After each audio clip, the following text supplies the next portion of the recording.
Hello everyone, সবাই কেমন আছো? আশা করি সবাই ভালো আছো। আমিও খুব ভালো আছি। আজ চলে এসেছি নতুন আর এক রেসিপি নিয়ে, যেটা হচ্ছে ফুলকপি রোস্ট। আর আমি ফুলকপিগুলোকে দেখো এরকম ডুমু ডুমু করে কেটে নিয়েছি। আর শক্ত শক্ত যে বোটাগুলো ছিল সেগুলোকে আমি কেটে বাদ দিয়ে দিয়েছি, কারণ সেগুলো সিদ্ধ হতে চায় না, সেই কারণে। তো তোমরাও এইভাবেই কেটে নেবে। আর এদিকে দেখো আমি কড়ার মধ্যে জল দিয়ে দিয়েছি। জলটা এখনও ঠান্ডাই আছে, জল দিয়ে দিয়েছি। তার মধ্যে আমি কড়ার মধ্যে আমি 1 চামচ পরিমাণে নুন দিয়ে দিলাম। এই জলটাকে এখন আমি একটু ফুটতে দেবো। দেখো জলটা বিড়বিড় করে ফুটছে, এর মধ্যে আমি ফুলকপিগুলো ছেড়ে দেবো আস্তে আস্তে।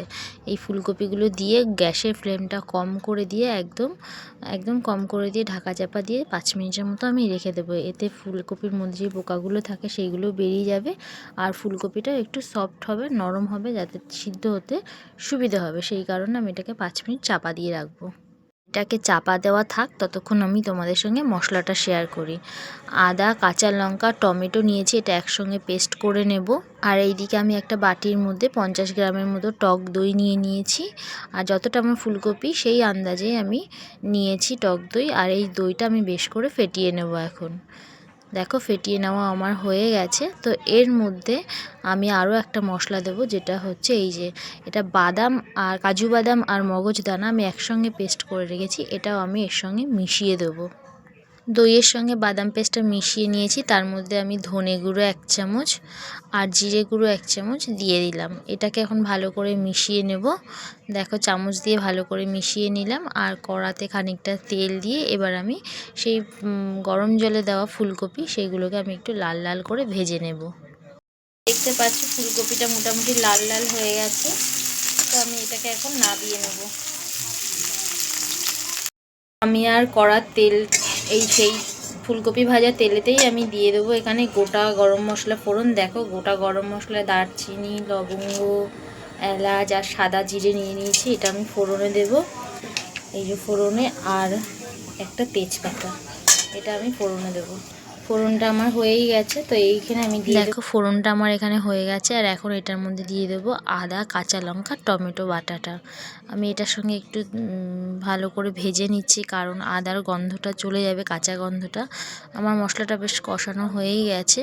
তো এই সময় আমি এর মধ্যে দিয়ে দেবো এই যে দই আর বাদামের পেস্টটা, যেটা আমি মিশিয়ে রেখেছিলাম, সেটা মানে সব গুঁড়ো মশলা সব যেটা দিয়ে মিশিয়ে রেখেছিলাম সেটাই আমি ওর মধ্যে দিয়ে দেবো। মশলাটা আমার মোটামুটি কষানো হয়ে গেছে। তো আমি স্বাদ অনুসারে নুন দিয়ে দিলাম। আর যেহেতু এটা ফুলকপির পকোড়া হচ্ছে, তো আমি একটু চিনিও এর মধ্যে অ্যাড করব। এতটুকু চিনি দিলাম। এটাকে দিয়ে আমি খুন্তি দিয়ে বেশ সুন্দর করে নেড়ে চেড়ে দেখো আমার মশলাটা মোটামুটি কষানো হয়ে গেছে। তো আমি এর মধ্যে ফুলকপিটা ঢেলে দিলাম। এবার খুন্তি দিয়ে আমি বেশ সুন্দর করে ফুলকপির সঙ্গে মশলাটাকে মিশিয়ে দেব, কারণ যাতে মশলার টেস্টটা ফুলকপির মধ্যে ঢুকে যায়। তো এইটাকে আমি 2 মিনিটের মতো একটু নেড়ে চেড়ে কষিয়ে নেব।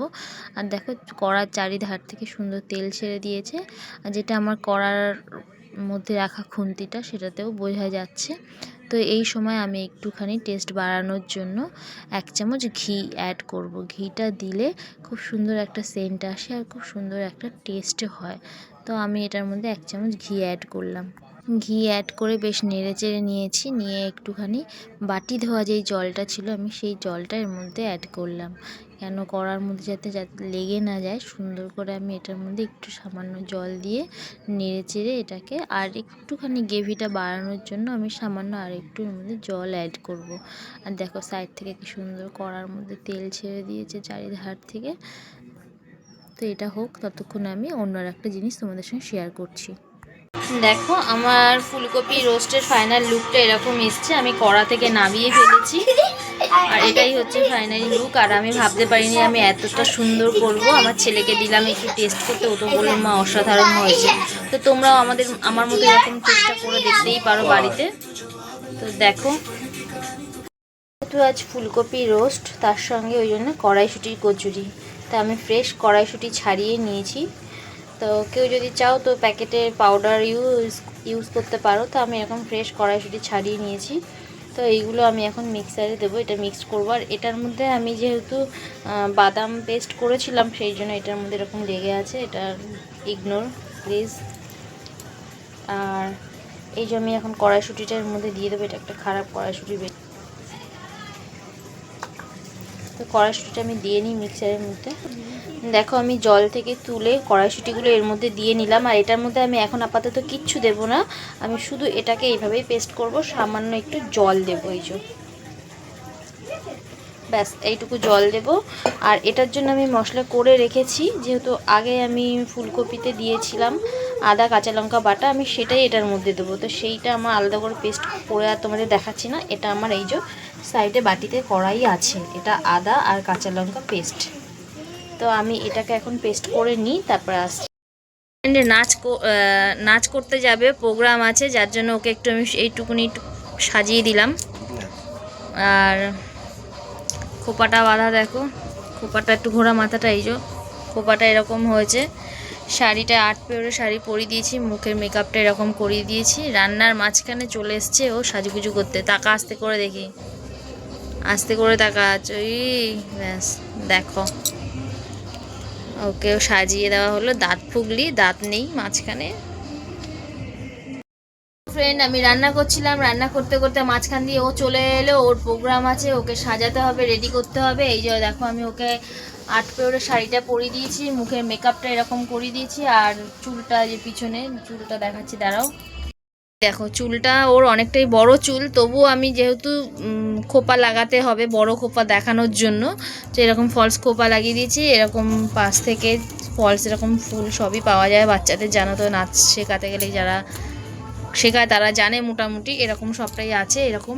আর এই যেরকম কাঠি গুঁজে দিয়েছি, তো খোপাটা এরকম হয়েছে। মুখটা দেখো ওর পেচি, পিতলি পেচি, তো মুখটা এরকম হয়েছে। এ দেখো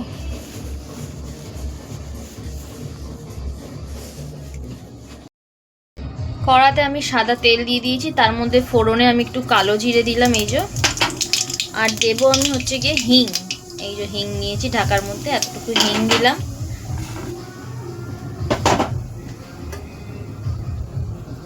এটা হয়ে যাক, হিংটা হয়ে গেল মোটামুটি। এই যে আদা কাঁচা লঙ্কা যে পেস্টটা করে রেখেছিলাম আমি ওটা, এই আদাটা আমি কড়াইশুঁটির মধ্যে দিয়েই মিক্স করে পেস্ট করে নিতে পারতাম, কিন্তু সেটা করলে কড়াইশুঁটিটা কড়াই দিয়ে নাড়লে সেটা হয়তো হয়ে যেত, কিন্তু আদার কাঁচা ভাবটা রয়ে যেত।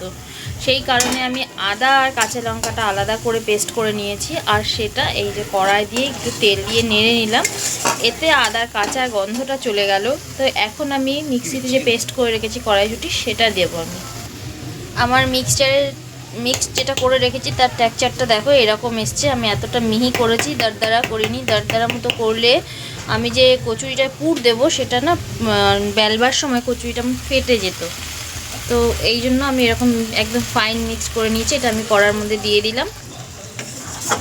গ্যাসের ফ্লেমটা আমি জোরে করে দিয়েছি, দিয়ে এই মশলাটার সঙ্গে কড়াইশুঁটির পেস্টটা মিশিয়ে নেব ভালো করে। তো এটাকে আমাকে আরও টাইট করতে হবে, ভালো করে নেড়ে চেড়ে একটু নাড়ানো থামানো যাবে না, কেন তাহলে কড়ার সঙ্গে লেগে যাবে। সেই কারণে এটাকে ভালো করে নাড়তে হবে। আর খুব সুন্দর একটা সেন্ট বেরিয়েছে। তো এই সময় এর মধ্যে আমি স্বাদ অনুসারে নুন দিয়ে দেবো, আর 1 চামচ মতো চিনি দিয়ে দিচ্ছি। এই যে তো দেখো পুরটা আমার নেড়ে এইটুকু হয়েছে, আর এরকম দেখতে হয়েছে। তো চলো আমি ময়দাটা মেখে নিই, তারপরে আমি কচুরি ভাজাটা তোমাদের সঙ্গে শেয়ার করছি। তো ফ্রেন্ডস দেখো আমি ভেজে নিয়েছি, সেটা আর ভিডিও করতে পারিনি। তো কচুরিটা এই যে করে নিয়েছি, আর এই যে ফুলকপির রোস্ট, জানি না কীরকম লাগছে তোমাদের দেখতে। তো এই হচ্ছে লুক রোস্ট কচুরি।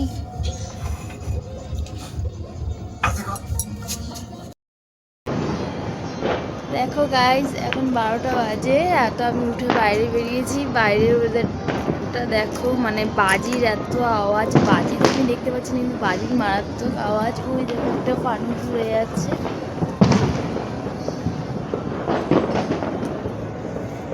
আর ভিডিওটা স্কিপ না করে পুরোটা দেখার অনুরোধ রইল। যদি ব্লগটি ভালো লেগে থাকে তাহলে লাইক কমেন্ট শেয়ার করবে। আর যে সকল বন্ধুরা আমার নতুন দেখছো এই ভিডিওটা তারা আমার চ্যানেলটাকে একটু সাবস্ক্রাইব করে দিও। আর আমার তরফ থেকে সকলকে রইল নতুন বছরের অনেক অনেক শুভেচ্ছা। এখনকার মতো এতটুকু, টাটা, হ্যাপি নিউ ইয়ার।